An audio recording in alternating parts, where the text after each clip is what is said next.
கத்திரிக்காய் மசாலாவுக்கு வெங்காயம், தக்காளி, குடமிளகாய், கடுகுளுந்தம் பருப்பு போட்டு தாளிச்சுட்டு நம்ம எல்லாம் போட்டு வதக்கியிருக்கோம். இது வதங்க உப்பு போடுறோம். இப்போ கத்திரிக்காய் போட்டாச்சு. மஞ்சள் தூள் போட்டுக்கிறோம். இப்போ மிளகாத்தூள் உங்கள் காரத்துக்கு ஏற்ற மாதிரி போட்டுக்கோங்க.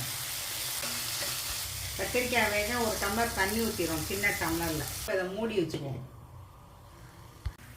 கொஞ்சம் தனியா பொடி. இப்போ எல்லையும் வேர்க்கடலையும் பொடி பண்ணிக்கிறோம். 1-2 பொடி பண்ணிக்கணும், ரொம்ப நைஸாக்கக்கூடாது. போட்டுறணும் வேர்க்கடலை எள்ளு பொடியை நம்ம இது மசிஞ்சோன்னா போட்டுடலாம். இப்போ எள்ளு வேர்க்கடலை பொடியை போட்டாச்சு. எள்ளு வேர்க்கடலை போட்ட கத்திரிக்காய் மசாலா, நம்மளோட புதிய முறை கத்திரிக்காய் மசாலா ரெடி ஆயிடுச்சு. ஸ்ரீலக்ஷ்மி சேனல் லைக் பண்ணுங்கள், ஷேர் பண்ணுங்கள், சப்ஸ்கிரைப் பண்ணுங்கள்.